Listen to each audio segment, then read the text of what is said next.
I am the Tofu Golem. Please enjoy the video. You start by preparing both devices. Enable the mobile hotspot on your phone and set a clear SSID and password, then unlock your Dell and turn on Wi-Fi. Once done, open Windows Network Settings and click the Wi-Fi icon to scan. Make sure airplane mode is off and Bluetooth is unnecessary here. You do this now so the laptop can immediately detect the hotspot. This reduces delays and avoids repeated scans when you proceed to connect.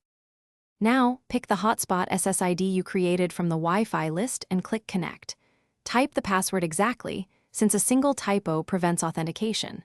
When Windows asks, select Private for trusted devices so file sharing works, or Public to tighten security. Go to Network and Internet Wi-Fi manage known networks to set properties, and toggle Set as metered connection if you need to cap background updates. These steps control access and data behavior while connected. Finish by confirming internet access. Open a browser and load a page or run a quick ping. If pages load, you are done.